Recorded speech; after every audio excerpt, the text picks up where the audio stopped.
Баршаларыңызға ассалаумағалейкум. Барахолка Алматыдағы ең танымал базарлардың бірі.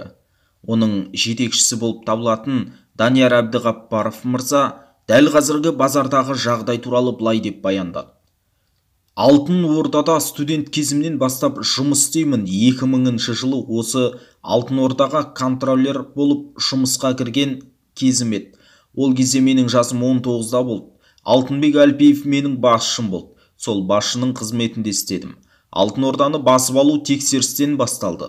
Келді, тексерді, бәрін түсіндірдік, көрсеттік. Енді білесіздер, жұмыс болғандықтан шатаспайтын адам жоқ.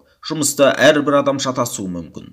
Мүмкін көп затты үлгере алмай қалған шығармыз, бірақ ол көрсеткен затын бәрін орындап, бәрін орнына келтірдік.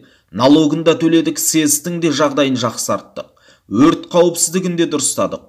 Бүкіл жағын қаншама мекеме келді. Сол мекеменің жұмысының бәрін атқарып тиянақты орындадық. Таза бандитизм орын алды. Ол жаққа көбі Қырғызстаннан келді. Мен біле алар емеспін. Олар қызметкерлер ме? Бейдждары жоқ, есімдерін айтпайды. Олар келіп алып тек ақша сұрайды.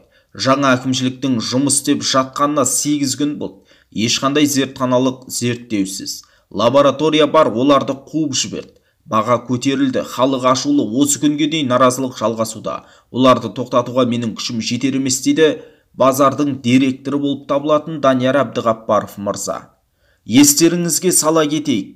Бұған дейін ақпарат көздерінің хабарламасында дәл осы Алтын Орда базарын рейдерлік жолмен басып алған Болат Назарбаев туралы айтылған болатын. Ал енді дәл осы қыспаққа алу немесе қорқытып үркіту секілді дүниелердің болып орын алып жатуы Болат Назарбаевтың ісіме деген сұрақтар туындайды. Сіз қалай ойлайсыз? Төмендегі комментарийге өз пікіріңізді қалдырыңыз. Каналға жазылып қолдау білдіруді ұмытпаңыз.